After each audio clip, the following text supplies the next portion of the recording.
This is durian. Let's have a taste.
Hey guys, ito, we have transferred hotel na. Nandito na kami ngayon sa Pullman King Tower.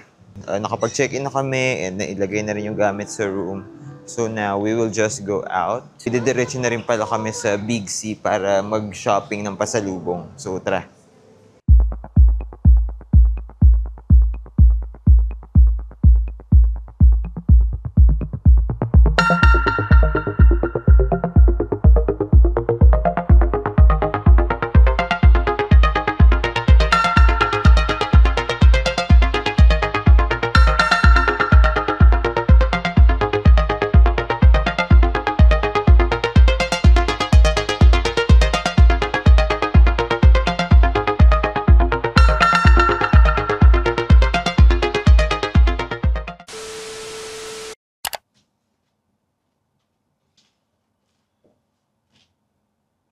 Hey guys, good morning. Kahapon, wala rin kami masyadong ginawa kahapon kasi yun, nag-transfer kami ng hotel, tapos namili kami ng mga pasalubong, tapos unfortunately medyo sumama yung pakiramdam ko kaya mostly nagstay lang kami dito sa hotel. Currently, it's 6 o'clock in the morning. It is our last day ngayon dito sa Bangkok. Ito, nag-start na ako mag-impake. 11 p.m. pa yung flight namin pabalik sa Manila. Mamaya, since may mahaba pa naman yung araw, baka mag-ano kami. May puntahan kaming floating market.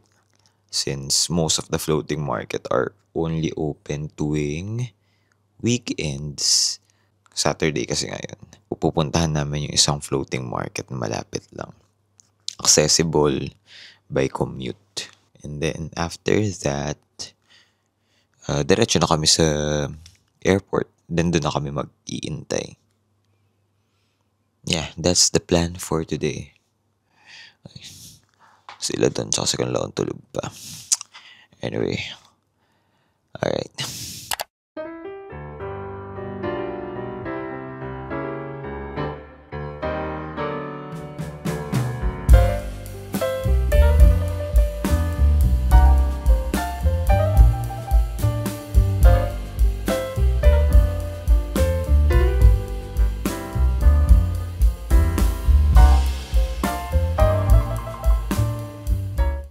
Hello.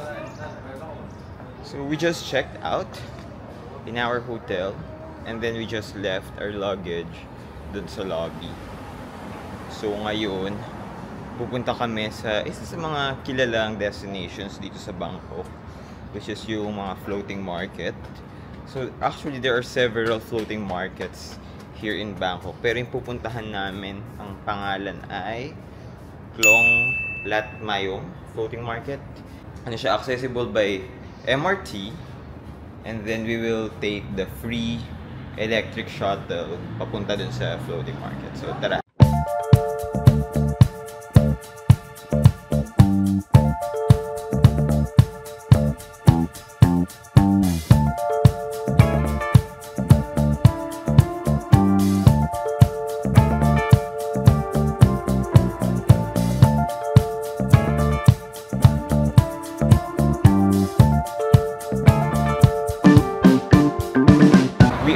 here ngayon sa Mochit station ng BTS.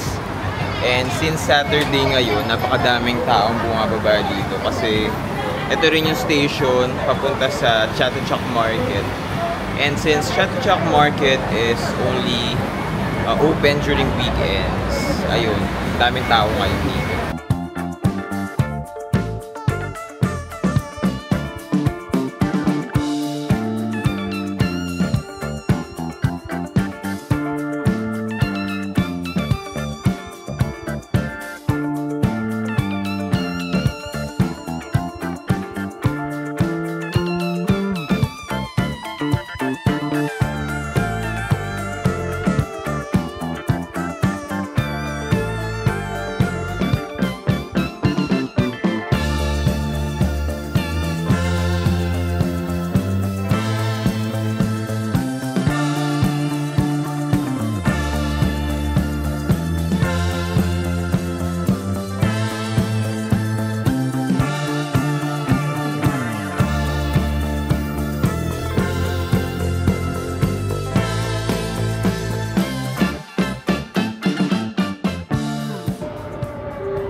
บางขุนนนท์โปรดใช้ความระมัดระวังขณะก้าวออกจากรถบางขุนนนท์ Station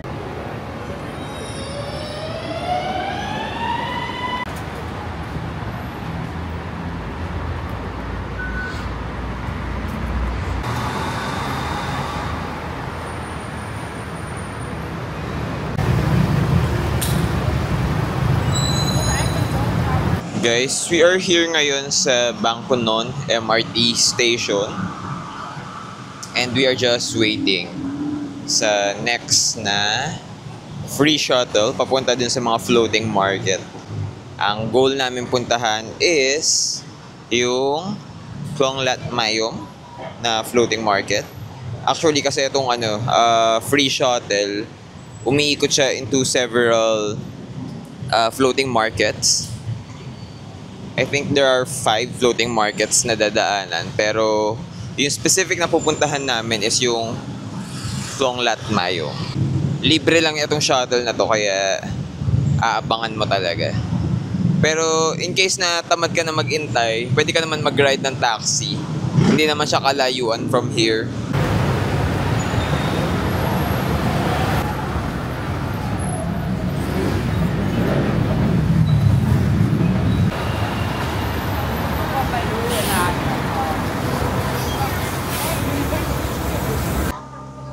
So guys, after 35 minutes of waiting, finally the shuttle arrived. So we're now going to the floating markets.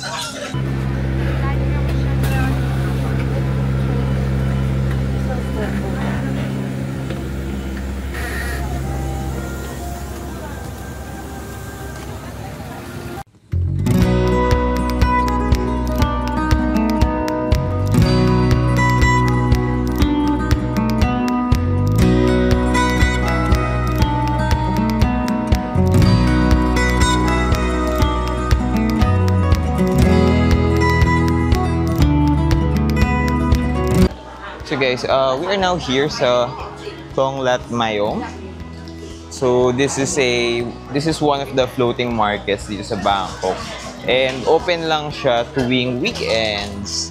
So sakto ngayon ay Saturday, kaya ikot-ikot kami dito.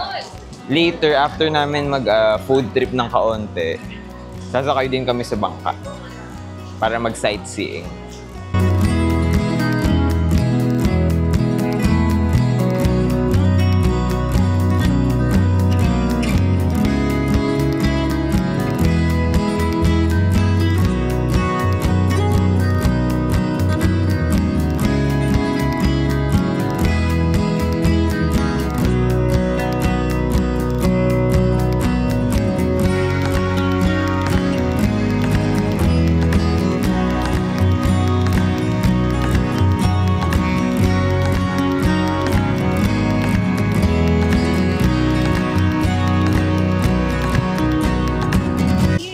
So guys, tapos na kaming umikot-ikot dito sa Thonglat Mayom and nakapamili na kami ng aming lunch. So magmumukbang na lang kami dito sa isang table dito. Gutom na kami. Actually, bumili ako ng mga ulam, mga seafood mostly. And then mga fruits din. Kasi favorite ni Kanlaw. So tara, let's eat. Bumili kami na crispy pork. And also crab. Got here plenty of crab. And then the prawn na napakalaki. Tapos kumuha rin ako ng chicken stuff. Hindi. Tama, chicken stuff na sili. Ayan. Parang dynamite natin. Tapos rice. Bowl of rice.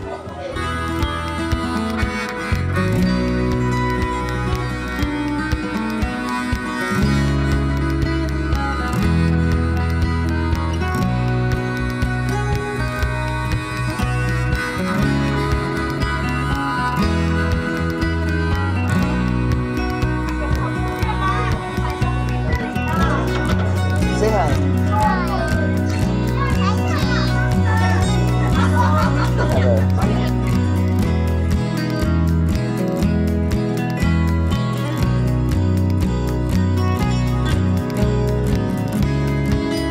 So ito guys, for experience, sumakay kami ng isa sa mga boats. Ticket for this boat tour costs 100 baht. Tapos si Kanlaon, since maliit lang, 50 baht lang ito. And then, iikot lang siya dito sa neighborhood. So, basically makikita lang natin yung daily life ng mga taga dito.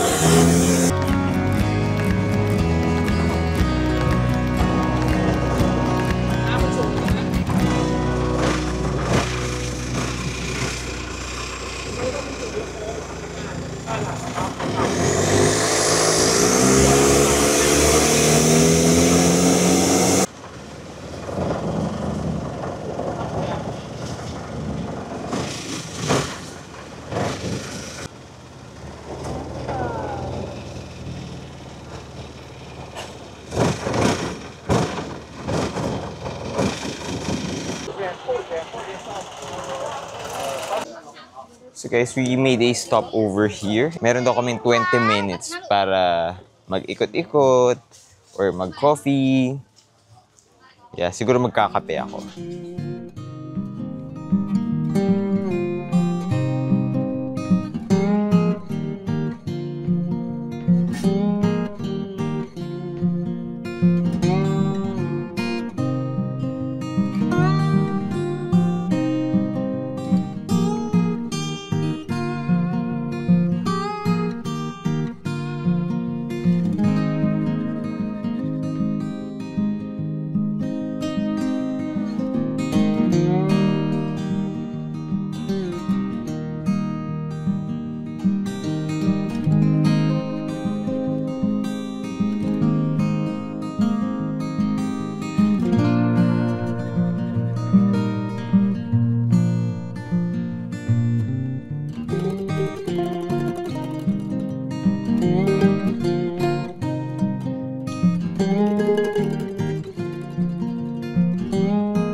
So guys, we just finished yung boat tour dito sa Klong Lat Mayom.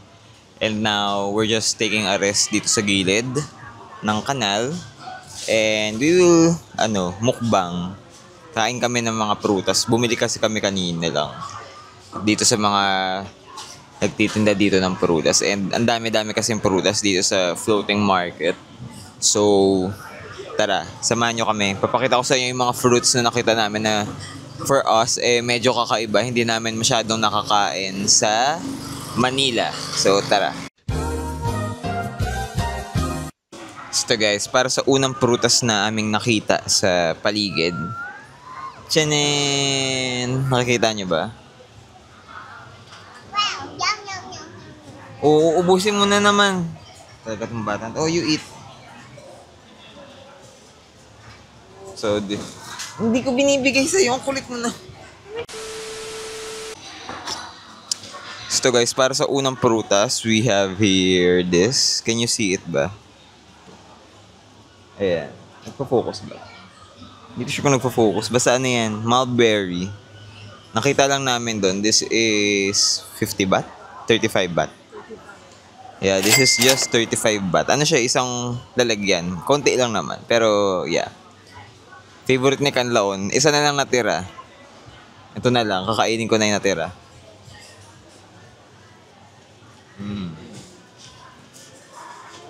This is mulberry. Oh, yan. Kinuha na ulit ni Kanlaon. It's gone. Basta yun, mulberry yun. Ano ba lasa niya? Basta may tamis siya. Hindi strong yung flavor. May konting tamis lang. Tapos may konting asim din.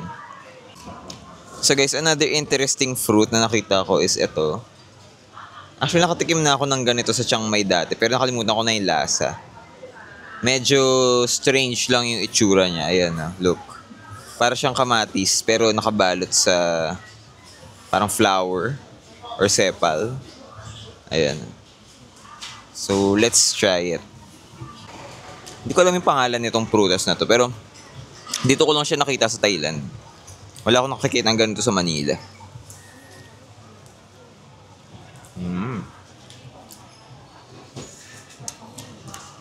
Yung itsura niya parang kamatis. Tapos, may konting asim. May konting tamis lang din. So guys, next fruit that I have here is ito. Hindi ko sure kung makopa rin yung tawag nila dito sa Thailand. Pero feeling ko makopa to. So, tikman natin. Paano ba ito ko nakain? Parang apple lang.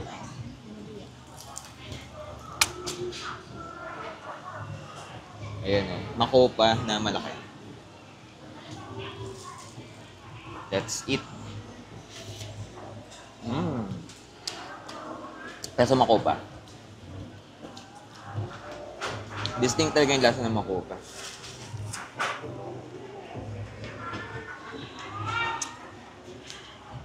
Hindi ko nakakain na kayo sa Manila. Kasi wala naman masyadong nagbebenta ng ganito sa Manila. Unless meron kayong puno sa bakod. Kaya hindi ka rin basta-basta makakain ng ganito pag nasa Manila ka nakatira.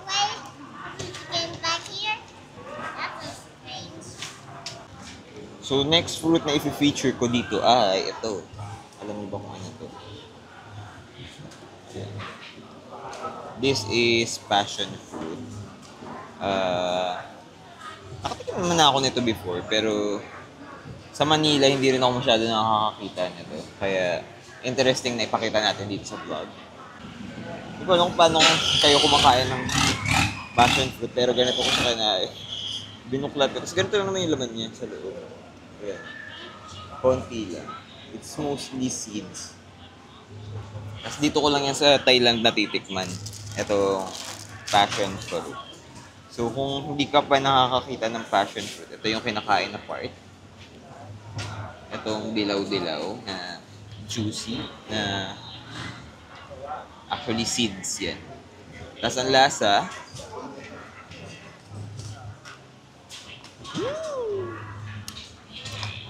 mapapangiwi ka sa asim. Oh my God. Napaka-asim talaga ng passion fruit.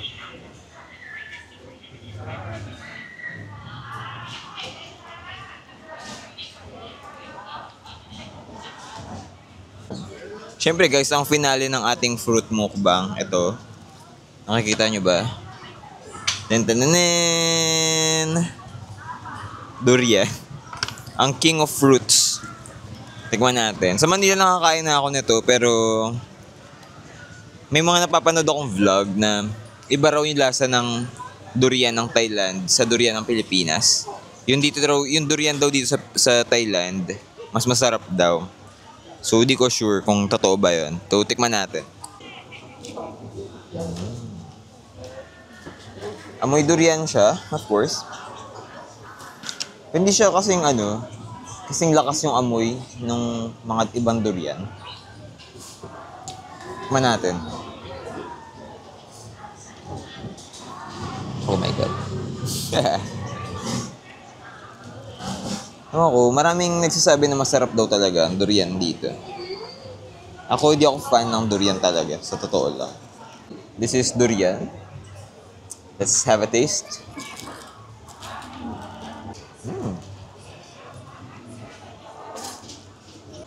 Guys, parang iba nga yung lasa niya. Pero nandun pa rin yung hint ng durian eh. Pero hindi siya ganun ka bantot. Lasa siya ng durian, pero hindi siya katulad ng durian na bebenta sa Manila.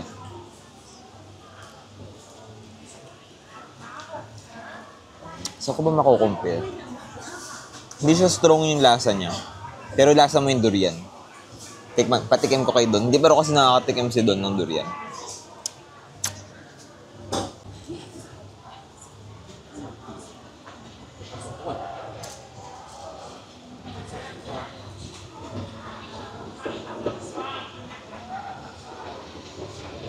Ano masasabi mo?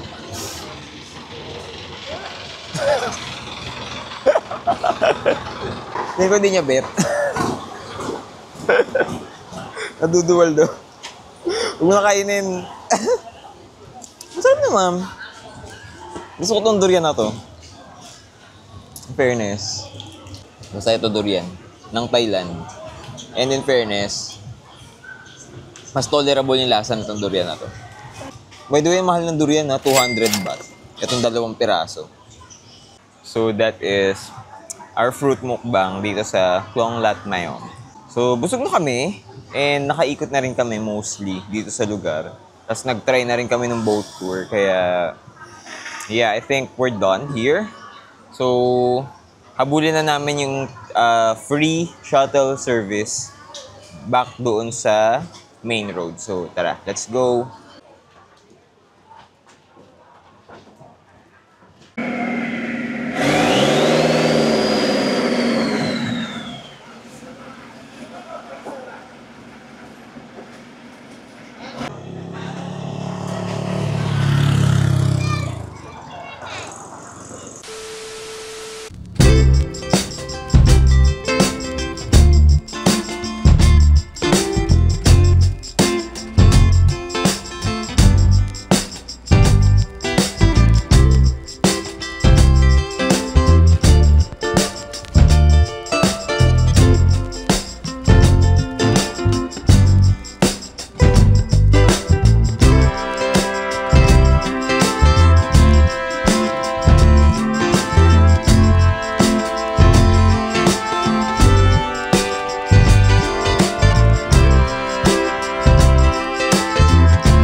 So guys, hello.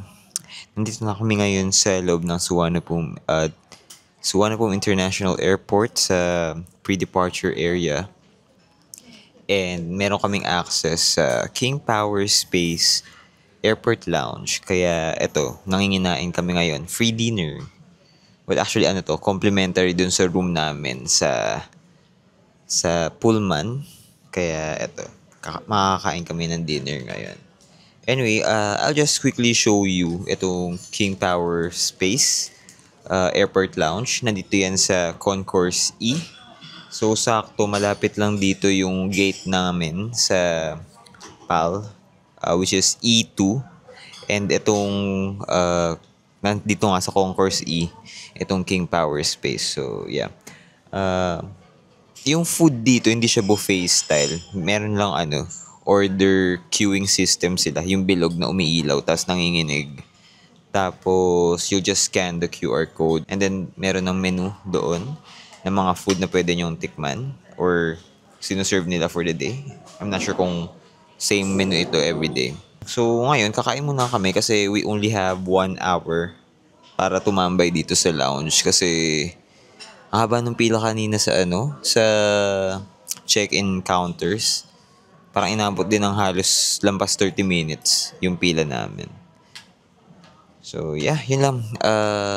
Sige, kakain na kami. Pero bago pala ako kumain, i-tour ko na sa inyo. Gawa na ako ng montage nitong King Power Space Airport Lounge.